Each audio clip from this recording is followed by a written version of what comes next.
आज माझ्याकडून जी चूक झाली ती कोणाकडून कधीच होऊ नये म्हणून हा व्हिडिओ तुम्ही शेवटपर्यंत नक्की बघा.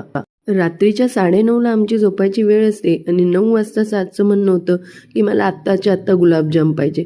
मग फ्रीजमधलं पाकिट काढलं आणि बघते तर काय, आमच्या उंदराने पहिलेच ते फाडून त्याच्यातलं थोडंफार खाल्लं होतं. सात जिद्दीला पेटल्यामुळे मला कितीही झोप आली तरी गुलाबजाम करावेच लागले. माझं असं वैयक्तिक मत आहे की चितळेचे गुलाबजाम असले की ते छान असे काला जामूनसारखे लागतात, म्हणून मी मोस्टली चितळेचेच आणते.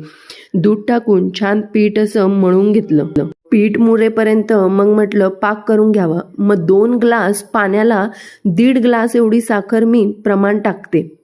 त्यामुळे की नाही जास्त गोडही होत नाही, जास्त फिकेही होत नाही. आता असे गुलाबजाम कोणी बघितले आहेत का? आम्ही जेव्हा मुंबईला होतो की नाही तेव्हा असे ओव्हल शेपचे गुलाबजाम सुद्धा मिळायचे. त्याची आठवण आली म्हणून काही गोल आणि काही ओव्हल शेपचे गुलाबजाम मी केले. पाकामध्ये मग भरपूर अशी वेलची पूड टाकून घेतली आणि ही बघा, ही माझी झालेली मोठी चूक. गुलाबजाम तळताना नेहमी खोलगट कढई घेऊन त्यात तळावी हे माहिती असताना सुद्धा कढई शोधावी लागेल म्हणून जी अवेलेबल होती त्यात तळले. मात्र तेवढे वाया गेले आणि त्यात दुष्काळात 13वा महिना म्हणजे आमचा गॅसही संपला. शेवटी ही खोलगट कढई घेऊन याच्यात छान असे तळून घेतले. तसे इतके वाया काही गेले नाही, पण थोडे गेल्यामुळे मूड ऑफ झाला. मंद आचेवर गुलाबजाम तळल्यामुळे छान असे लालसर झाले होते.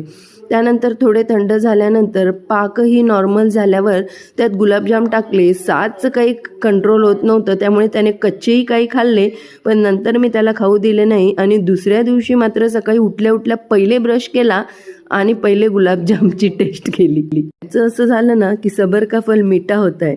आणि खरंच खूप छान गुलाबजाम झाले होते. मूड ऑफ झाला होता करताना, मात्र फळ हे खूप गोड मिळालं. तुम्ही पण या गुलाबजाम खायला आमच्याकडे.